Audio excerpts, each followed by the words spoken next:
All right, guys. So in this chapter, we're going to be going over culture and gender, and how communication it really plays out within cultural and gendered contexts. What we're going to learn is the connection between culture and communication. Then we'll talk about how culture affects our communication. Then we'll move on to gender and communication and how gender affects our communication. So, in order to understand this, we should have a working definition of culture. Culture is the system of learned and shared symbols, languages, values, and norms that distinguish one group of people from another.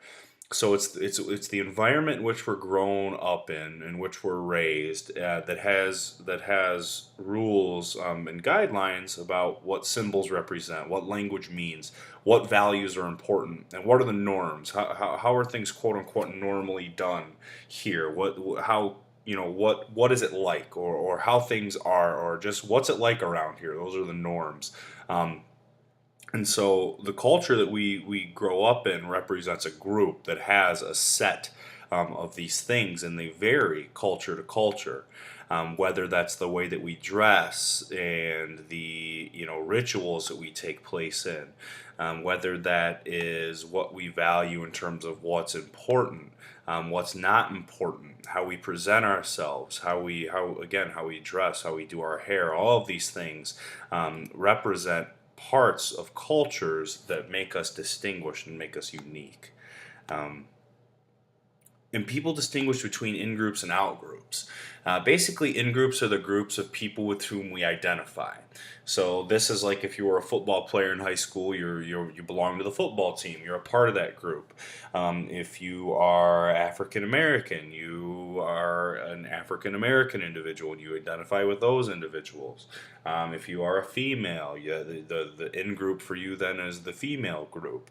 Depending on just what the group is or what the characteristics are that make it a group, that's how we determine if it's an in group, if it's something we relate to, if it's a group that we belong to, or if it's an out group, a group that we see different from ourselves, a group that we don't necessarily identify with. So I'm a male.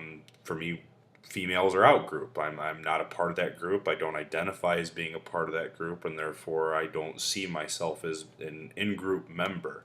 Um, Being the part of the out group can be exciting, but it can also be stressful. And what the book's getting at here is it's cool to recognize that you're not part of a particular group and that you're unique from that group, or that group has something new and exciting to offer when you're in those situations of being in a group that you don't necessarily identify with. But it can be hard because you're not totally sure what the norms are, what the values are, or how you should interact or behave when you're in that group. So if you are, an individual that is, pretty conservative, you have conservative values, and you're hanging out with a bunch of liberal people, that might be exciting, that might be new, that might be different for you, it might be annoying, whatever it might be. But it might not be the easiest way for you to interact. You might not really know some of the patterns to communication that take place in that group because you don't belong to it. And the bad part is we often develop what's called ethnocentrism. This is the idea that we believe any group different than ours that has different values and opinions, they're basically wrong. And we view them negatively. So we develop this sense of the way that my culture's done it, the way that the group that I belong to's done it, the way that we think about, perceive things, and act upon things. That's the right way, and that's the only right way. So ethnocentrism takes place when you're not trying to understand, but you're trying to separate yourself. And cultures vary in their symbols. And a symbol is anything that represents an idea. So this is flags and national anthems. These are both examples of cultural symbols. You can see here a set of symbols that have a variety of different meanings depending on which culture that you're in. Some cultures have specific, symbols that belong to just them. In other ways, cultures use the same symbols, but they don't mean the same thing. So cultures not only vary in the symbols they use, but they vary in their interpretation of some certain symbols. This picture here kind of represents a lot of what a lot of quote unquote stereotypical American cultural values: baseball, apples, and apple pie or whatever. I mean, these are just traditional types of symbols that we think of when we think of the United States, for example. These are classical types of symbols associated with the United States. Cultures vary in their language. There's over 6,800 languages in the world today. And these are the three most common. Chinese, Spanish, and English are the three most commonly spoken languages. And as you can see, the words that we create and the pattern to which we create those words, all these symbols to your right here, they represent the meaning of hello, but even the words and the symbols associated with that language looks different in different cultures. I mean, just visually looking at it, all these things symbolize hello, but depending on which culture you're in, depending on which group you're talking to, the way of saying hello and interpreting hello looks very different. They vary. They value. Cultures vary in their values. The culture's value are the standards it uses to judge how good, desirable, or beautiful something is. So in the U.S., we tend to value equal opportunity, materials, practicality and efficiency, achievement, democracy, free enterprise. These are the types of things that we value here in an example in the United States. But these change depending on what culture you're in. Not all values are the same. So often we go to a different culture, we might think, what's important over here, might be what's important at a different location, but often it's not. And we all often experience a lot of culture shock because the values that we're so accustomed to or so used to don't really line up necessarily in a different culture. Cultures also vary in their norms, and norms are rules or expectation that guides people behavior in a culture. So if you think about in Spain, if anybody's ever been to Spain, the kiss on the cheek is a normal way of greeting people. When you first, when you see somebody, you often kiss on the left side, kiss on the right side of the cheek. That's a way of saying hello. In the United States, we don't do that. Well, that's because we have different rules or expectations that guide how we greet ourselves in these different areas. Politeness is another one that's often very different across cultures.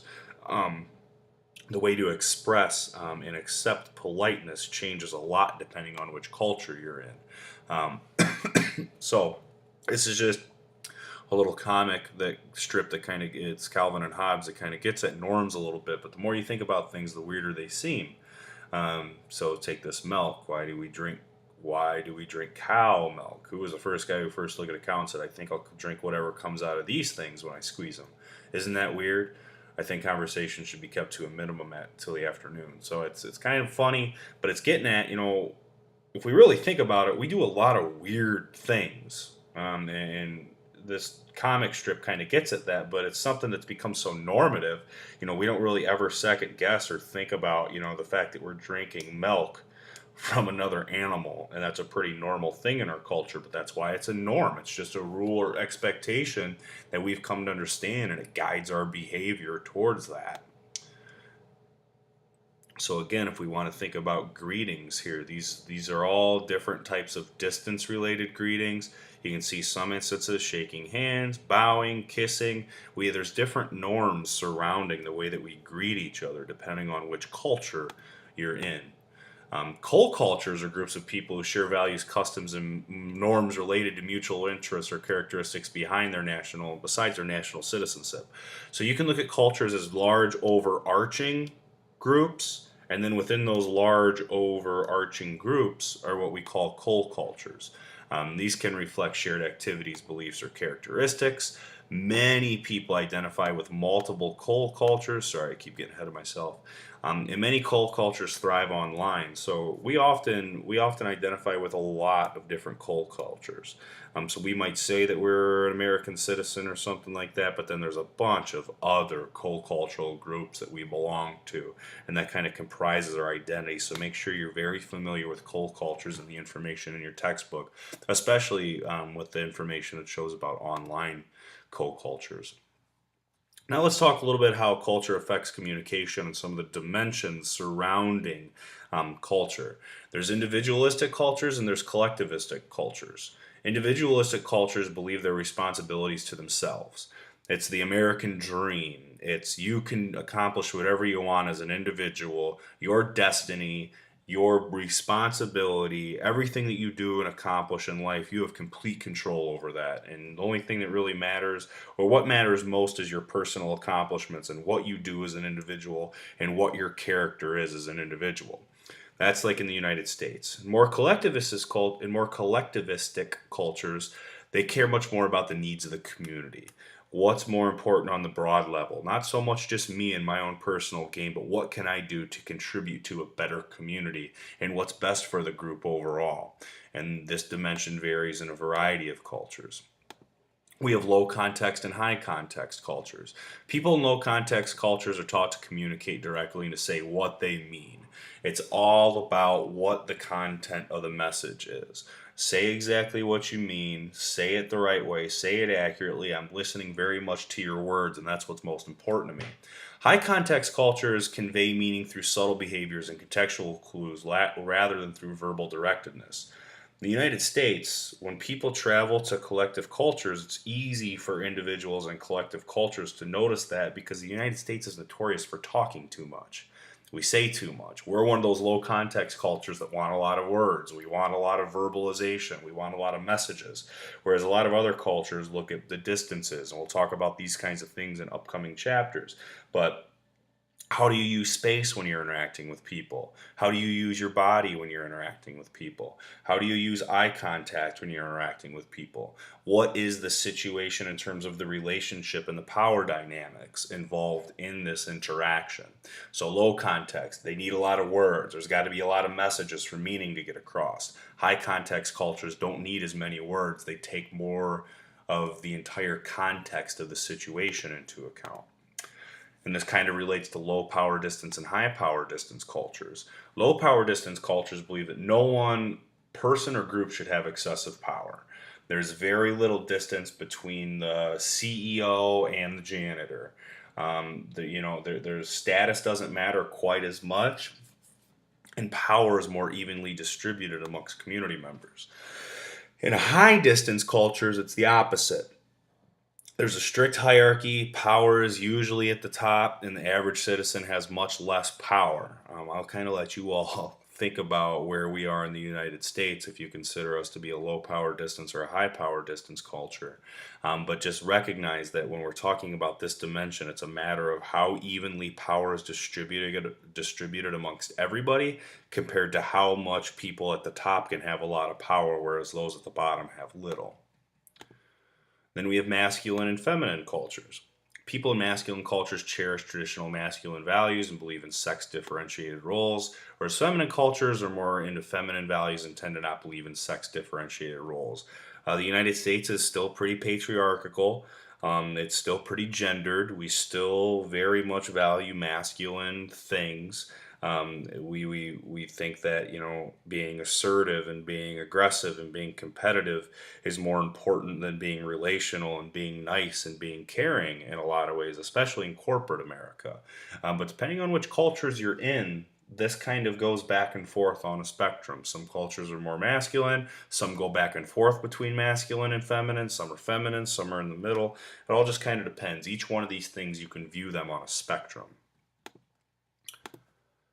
There's monochronic and polychronic cultures. Monochronic views time as a finite commodity. When class starts at 9 o'clock, that means you are there at 9 o'clock, and you're late after 9 o'clock. We really value our time. We almost look at it like money. We think it's important, and if you're going to spend it, it better be well spent. Polychronic cultures are more abstract, and they take a more holistic and fluid and less structured view of time. They're not worried about somebody showing up late to something. Things kind of start when everybody's kind of ready for things to start. Time isn't really viewed like money, where it's this thing, this commodity that we have to spend. It's more of like this thing that's there, but when everybody's ready to do something, then we'll start doing it. It's a little bit less structured of a view of time. And then we have uncertainty avoiding and uncertainty accepting cultures. And basically, uncertainty avoiding cultures, they're drawn to the familiar and relatively unlikely to take risks. These types of cultures don't want to try new things. They don't want to do new things. They like to get into patterns and routines. They find security in those patterns and routines, and they often stick to them. People in uncertainty accepting cultures, they're open to novel situations. They like new ideas. They want to try new stuff. They want to give themselves the challenge of trying something new. And I know that we're talking cultures and we think at a broad scale, but in a lot of ways you can see this in organizations. There's some organizations that are uncertainty avoiding. They're stuck in their way. They keep doing the same stuff over and over again. There's some organizations that are all about uncertainty. They want new ideas. They want new things. So even the organizations you work for, or work in, those can be considered cultures. And they have all these dimensions that we've been going through. So society differs in their use of cultural communication codes. So we have idioms, we have jargon, we have gestures. All these things vary. So be familiar in your textbook with the cultural communication codes, know what they are, and know how they're different. So know how they're different in different cultures. So be sure that you understand idioms, jargon, and gestures. But I really want to get into gender, biological sex, and sexual orientation. So gender is kind of this combination and this function of gendered roles, biological sex, and sexual orientation. And it's important we tease these three different spectrums out and understand the differences, because often we kind of just overlap these things and associate them all together. So gendered roles are culturally constructed norms for how men and women are expected to act. The culturally constructed component is important here, all right? Because we are learned these things. We are taught these things. Through communication, we come to understand what it's like to be a masculine male, what it's like to be a feminine female, what it's like to be androgynous, where you're like a tomboy or, transsexual male, whatever. We learn these different quote-unquote roles that we're supposed to play because they're culturally and communicatively constructed within our communities and within our socialization. We're taught how boys are supposed to play. We're taught how girls are supposed to play. We're taught how boys are supposed to dress. We're taught how how girls are supposed to dress. This isn't something that is born within us. These are norms surrounding how we think we should behave and how we think we should act based on what gender we identify with. Biological sex, this is our psychology, our genetics, and our anatomy. This is the hardwiring in our brain and in our body. This is biology. So our biological sex is the actual biological sex that we're born into. Just because we're born male doesn't mean we have to be masculine. We can be feminine. It's just society tells us that's not what we're supposed to do. If we're born female, we can be masculine, but we're told that that's not what we're supposed to do. We're supposed to be feminine. So gendered roles, the first thing we went over, this is what we're learned, this is what we're taught, this is what we're communicated and socialized into. Biological sex is literally what we're born into. We are born female, we're born male, we're born trans, or whatever it might be. We're physically born biologically in a certain type of sex. And then the last one is sexual orientation. And this describes our sex or this describes the sex or the sexes to whom we're attracted to.